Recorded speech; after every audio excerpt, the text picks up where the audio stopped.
Assalamualaikum warahmatullahi wabarakatuh. Ketemu lagi dengan saya, Iskandar, SAG MPD MSI MHPHD, Dekan Fakultas Sains dan Teknologi UN Sultan Taha Saifuddin Jambi. Kali ini saya akan menjelaskan mengapa memilih Fakultas Sains dan Teknologi UIN Suta Jambi, yang merupakan fakultas yang termuda atau baru, berjalan 4 tahun, yang lahir di 2019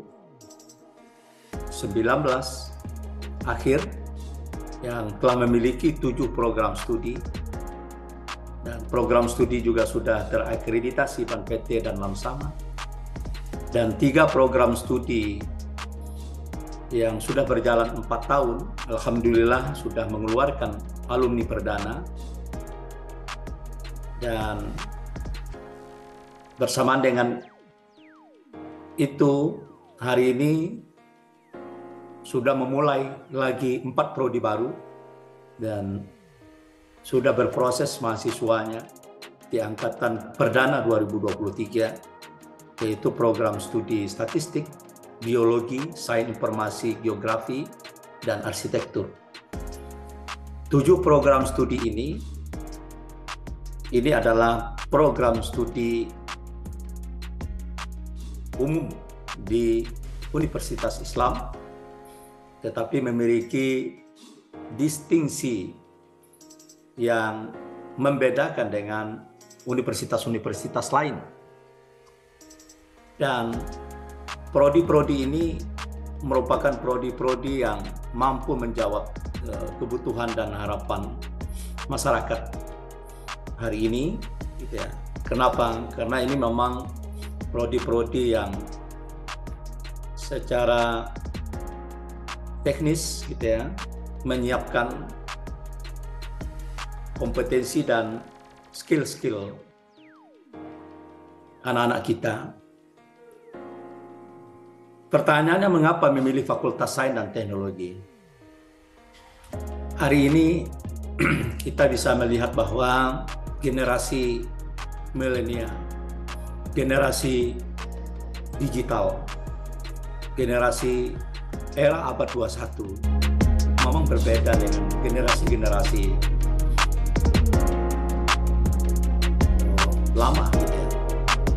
Yang mana hasil survei menunjukkan bahwa cita-cita generasi milenial dengan cita-cita atau harapan orang tua yang merupakan generasi bukan milenial, gitu ya, itu terjadi perbedaan yang signifikan. Kalau kita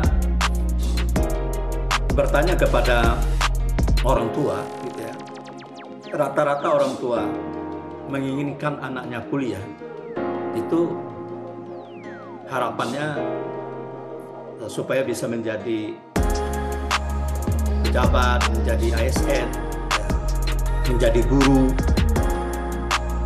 menjadi dosen, dan itu hampir rata-rata, gitu ya. Sementara untuk anak sekarang ini, gitu ya, ketika kita tanya kepada mereka, gitu kan, cita-cita secara pribadi mereka itu mereka ingin mandiri, ingin menjadi pengusaha, ingin menjadi entrepreneur. Sedikit ya yang ingin menggantungkan menjadi PNS. Kenapa? Gitu ya.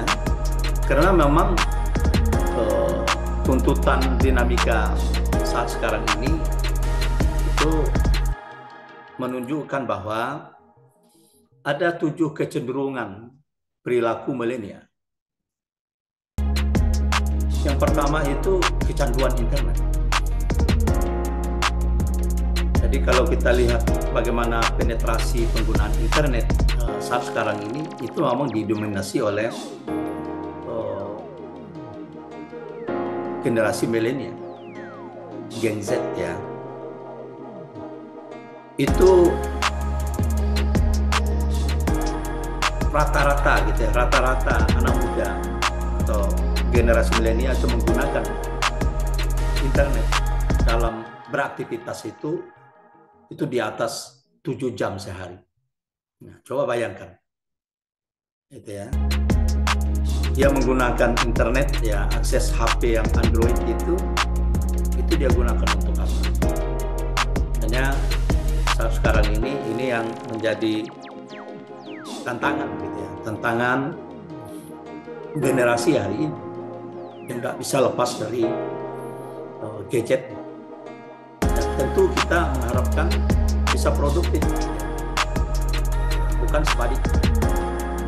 Tetapi dua hal itu kalau tidak dimanage akan bisa terjadi. Yang kedua, kecenderungan untuk generasi milenial hari ini itu dompetnya tipis, gitu. Nah, tetapi bukan berarti tidak punya uang, gitu. Dompet tipis, tetapi mereka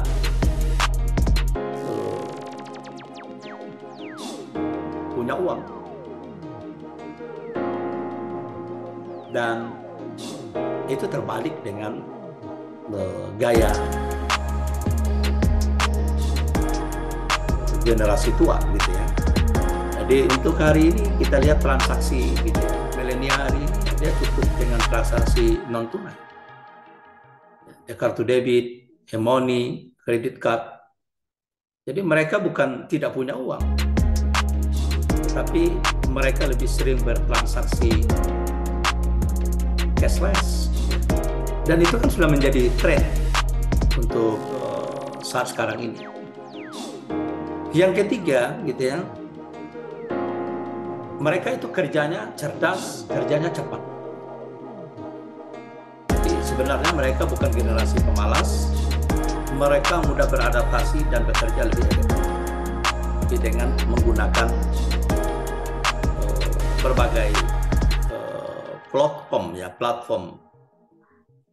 Nah, makanya mereka tidak fisik gitu ya. Yang seterusnya bisa apa saja. Jadi milenial terbiasa multitask, mereka mampu melakukan 2-3 pekerjaan sekaligus dengan berbagai platform yang kita bisa lihat untuk saat sekarang. Jadi libur kapan saja, di mana saja. 1 dari 3 milenial Indonesia libur minimal 1 kali dalam setahun. Libur adalah kebutuhan primer bagi mereka.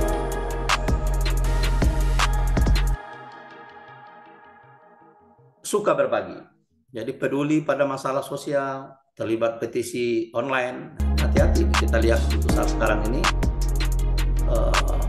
memang cepat gitu ya, cepat tanggap, solidaritasnya tinggi, senang berbagi keterampilan, pengetahuan dan lainnya, tetapi dengan platform digital gitu ya.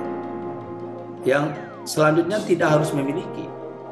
Nah, kita bisa melihat hari ini motor, mobil gitu ya, dia bisa menikmati itu. Bahkan ini merupakan bentuk perkembangan ya, sebagai bentuk akses gitu ya, akses yang secara global gitu ya, dan bisa menjadi transport ya, atau transformasi yang mempercepatkan. Jadi dari transportasi online di Indonesia kita lihat semakin besar. Akses lebih penting daripada kepemilikan, dan itu saat sekarang ini terjadi. Nah, yang selanjutnya, digitalisasi segala aspek kehidupan ini tidak bisa terelakkan. Jadi ternyata teknologi itu menjadi hal yang sangat urgent ya untuk dikuasai. Nah, ketika ini platform ini, maka pilihan untuk memilih Fakultas Sains dan Teknologi untuk bisa kompetitif hari ini dan ke depan itu menjadi real gitu ya, terjadi real. Misalnya kita melihat saat sekarang ini bagaimana ya, industri 4.0 berlaku untuk segala bidang gitu ya. Kita bisa melihat mobile teknologi, ya, cloud computing gitu ya, bagaimana jaringan gitu ya, printing, robotik, big data, internet of things, cognitive computing ya. Dan ketika kita melihat ya seperti World Economic Forum itu melihat bagaimana aspek pekerjaan digital yang memberi kontribusi kepada penghasilan gitu ya, atau salary itu ternyata dari 25 pekerjaan itu pekerjaan data science gitu ya. Scientist. Jadi yang terkait dengan pengolahan data gitu ya. Maka ini kan ada di Fakultas Sains dan Teknologi. Itu bisa ke prodi statistik, bisa ke prodi sistem informasi, dan semua prodi di Saintek ke arah sana. Di sini ada SEO Manager, Talent Acquisition, Social Media Manager, Web Designer, Software, Risk Analysis, Web Developer, Marketing, Software. Ini pekerjaan-pekerjaan gitu ya, yang hari ini menjadi tren gitu. Nah, makanya itu implikasinya apa? Yaitu marketing dan bisnis. Mereka selalu kepo sebelum membeli produk. Customer direction, journey berubah. Life cycle, produk dan brand semakin pendek. Kehidupan sosial dan budaya. Sosial media membuat mereka semakin suka traveling, selfie, wife, narsis. Pekerjaan dan entrepreneur, bergairah industri kreatif, startup. Ada bukti dari karakter kreatif milenial dalam pekerjaan mereka juga cenderung berpindah-pindah. Nah, ini merupakan salah satu bentuk hadirnya Fakultas Sains dan Teknologi dengan 7 program studi akan menjawab apa yang menjadi tren digitalisasi hari ini.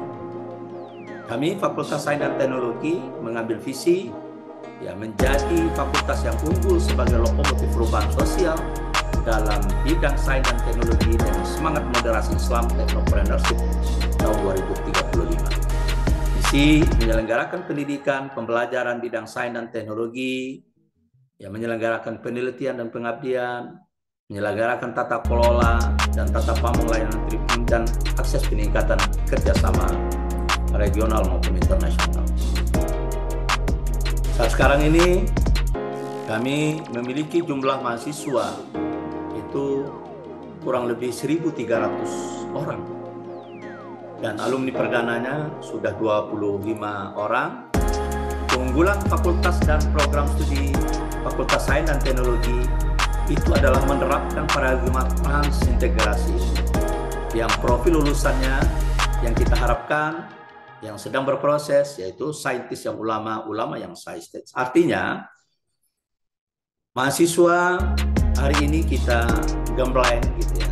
Kita arahkan, kita fasilitasi untuk menguasai sains dan teknologi di bidangnya komputer gitu ya, sistem informasi, kimia, fisika, statistik, dan termasuk arsitektur gitu ya. Tetapi mereka punya kemampuan menerapkan nilai-nilai religiusitas yang berdasarkan Al-Quran dan hadis. Jadi insya Allah ke depan gitu ya, sarjana-sarjana Fakultas Sains dan Teknologi bisa menjadi obor di tengah masyarakat gitu ya, dalam keahliannya, tetapi dia merupakan muslim sejati. Dan tentu yang tak kalah penting yaitu mereka bisa mandiri tapi tetap berlandaskan kepada nilai-nilai Islam, Islamic Technopreneurship. Untuk saat sekarang ini, program prioritas untuk membumikan paradigma transintegrasi, gitu ya, saat sekarang ini sedang berproses.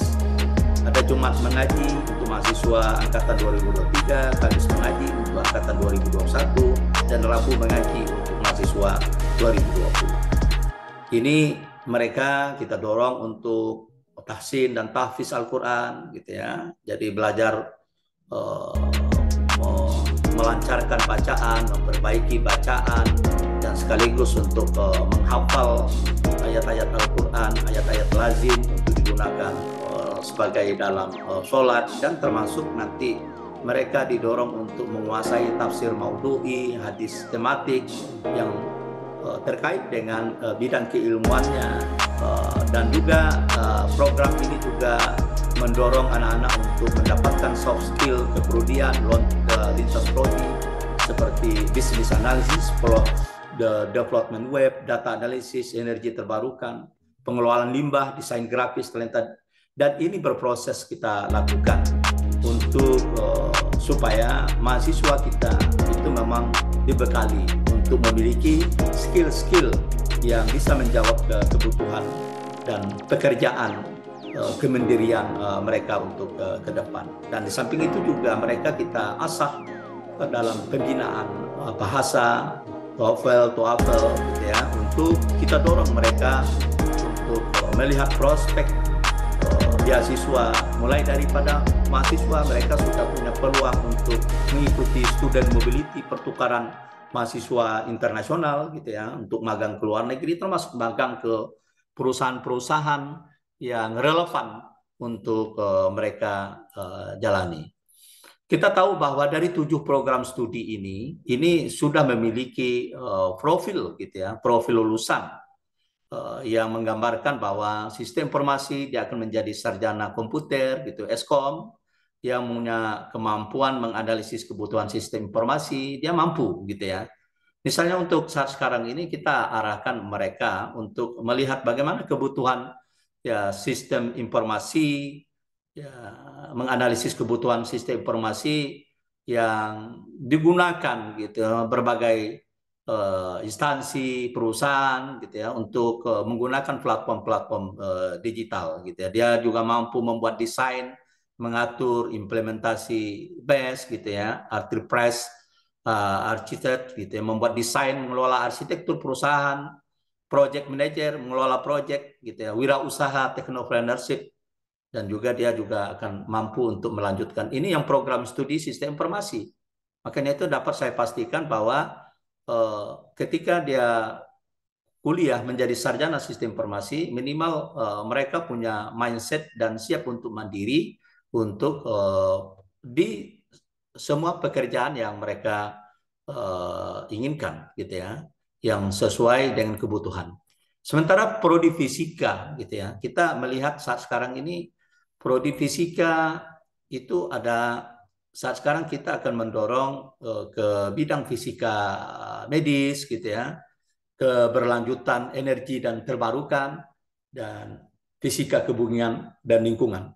Jadi mereka bisa menjadi konsultan sains, analisis sains, dan termasuk pelaku industri, pertambangan, analisis big data, data science, nah, yang saya paparkan tadi. Jadi ini semuanya berkaitan. Sementara profil lulusan prodi kimia, gitu, dia akan menjadi sarjana sains, gitu ya, dia akan menjadi seorang peneliti, gitu ya, untuk mampu pengujian penggunaan bahan kimia, biodiesel, biogas, pengujian produk halal, halal food, energi terbarukan, biomedis, dan itu merupakan orientasi dari mereka menjadi wirausaha, gitu ya, menjadi yang mandiri dan laboran, gitu ya. Dan selanjutnya untuk biologi, ya, profil biologi, dia menjadi sarjana sains, menjadi tenaga pendidik, guru, dosen, gitu ya, laboran, konsultan sains, tenaga ahli, pelaku industri, analisis data, big data, dan data science. Nah, ini yang skill ya, yang melekat, gitu ya. Dan termasuk prodi statistik, dia akan menjadi sarjana statistik, dia menjadi akademisi, pelaku industri, startup, analisis data, big data, dan data science, dan starpreneur.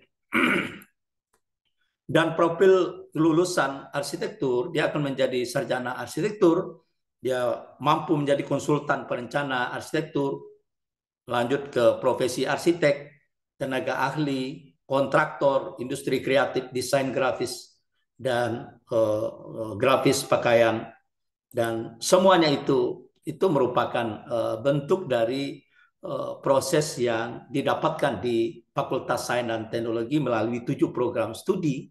Dia akan memiliki skill-skill yang memang dibutuhkan dunia digital saat sekarang ini, pekerjaan yang digital saat sekarang ini. Dan itu juga sekali lagi jawabannya tidak hanya dia memiliki skill-skill yang sifat sains dan teknologi, tetapi dia dibekali dengan nilai-nilai religiositas yang kuat untuk bisa membackup, dan budaya ya yang sedang kita bangun saat sekarang ini adalah budaya literasi Qurani untuk membentengi budaya literasi digital yang mudah-mudahan embedded melekat pada sosok sarjana Fakultas Sains dan Teknologi yang kita lahirkan.